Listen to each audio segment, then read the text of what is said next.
بسم اللہ الرحمن الرحیم نحمده ونصلي ونسلم على رسوله الكريم اما بعد فاعوذ باللہ من الشیطان الرجیم بسم اللہ الرحمن الرحیم واتبع سبیل من اناب الی ثم الی مرجعکم فانبئکم بما کنتم تعملون صدق اللہ العظیم وصدق رسوله النبی الکریم الامین ونحن على ذلك لمن الشاہدین والشاکرین والحمد للہ رب العالمین رب اشرح لي صدري ويسر لي أمري واحلل عقدة من لساني يفقهوا قولي إن الله وملائكته يصلون على النبي يا أيها الذين آمنوا صلوا عليه وسلموا تسليما اللهم صل على سيدنا محمد وعلى آل سيدنا محمد وبارك وسلم وسل عليه الصلاة والسلام عليك يا سيدي يا رسول الله وعلى آلك وأصحابك وسلم عليك يا شفيع المذنبين۔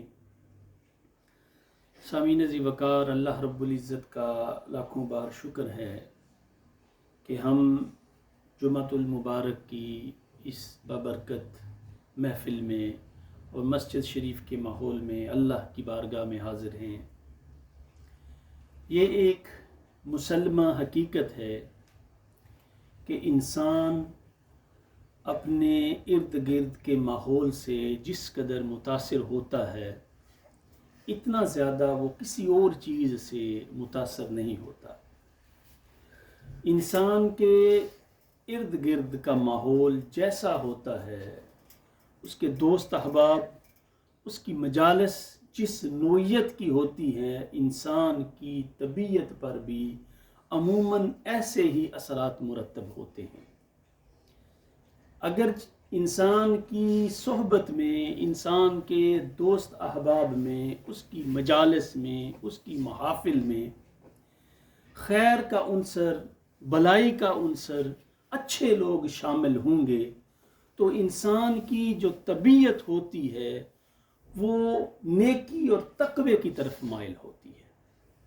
اور اگر اس کے برعکس کسی انسان کی صحبت، اس کا ماحول، اس کا اٹھنا بیٹھنا کسی ایسے گروہ یا ایسے لوگوں کے ساتھ ہے جو اللہ کی یاد سے غافل ہیں، جو برائی کی طرف مائل ہیں، تو پھر اس انسان کی زندگی پہ، اس انسان کی ذات پہ نیکی اور تقوی کے آثار نظر نہیں آتے۔ فسق و فجور اور گناہوں کی طرف اس کی طبیعت مائل ہو جاتی ہے۔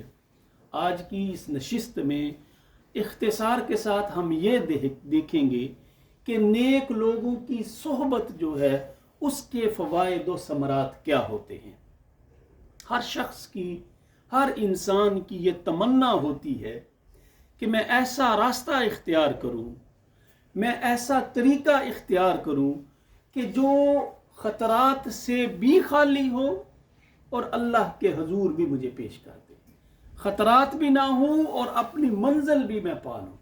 اب ہم نے یہ دیکھنا ہے کہ ایسی کون سی راہ ہے جو ان خوبیوں سے بری ہے کہ انسان خطرے سے بھی خالی ہو اور اپنی منزل کو بھی پا لے۔ سورہ لقمان میں اللہ رب العزت نے ارشاد فرمایا وَاتَّبِعْ سَبِيلَ مَنْ أَنَابَ إِلَيَّ۔ بات ہی ختم۔ اللہ نے فرمایا تم صرف اس راستے کی پیروی کرو، وَاتَّبِعْ سَبِيلَ مَنْ أَنَابَ إِلَيَّ، ہر وہ راستہ جو لوٹ کے میری طرف لے کے تمہیں آئے، اس راستے کی پیروی کرو۔ اگر تم ہر اس چیز کی پیروی کرو گے جو میری یاد کے قریب کرے گی، اس راستے کی پیروی کرو گے جو میری طرف تمہیں لوٹ کے لے کے آئے گا، تو یقین کیجئے پھر کامیابی ہی تمہارا مقدر ہے۔